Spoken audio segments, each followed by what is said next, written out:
May adlaw mga hunters, no? May isang fire element hugis triangle nga bato. Ito yun. So meaning yan is fire element in north, naka north siya. Yun. Sa compass orientation naka north and south. So item in south. Yan na ba to? So dito tingnan natin, no? Naka triangle. Ayan, no? Yun. So galing ako dito. Pag dito dyan, compass din ng south.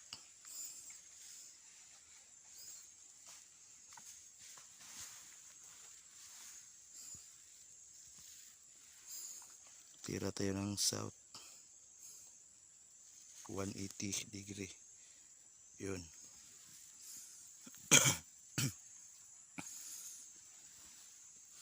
Mga 12 feet. 1, 2, 3, 4. Ito ang spot natin. Yan. Galing dyan. Tapos tira tayo ng cross line. East and west. Yun.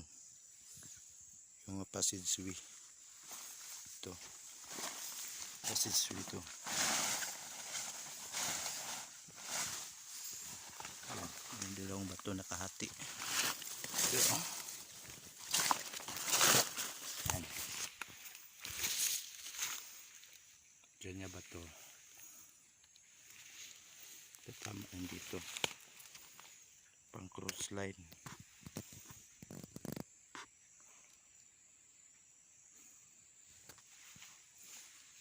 Naka-S yan sa kumpas.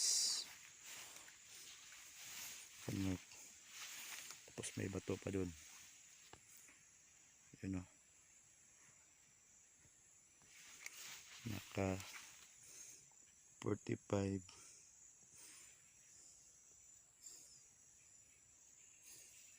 2 to 5 dire. Itong spot.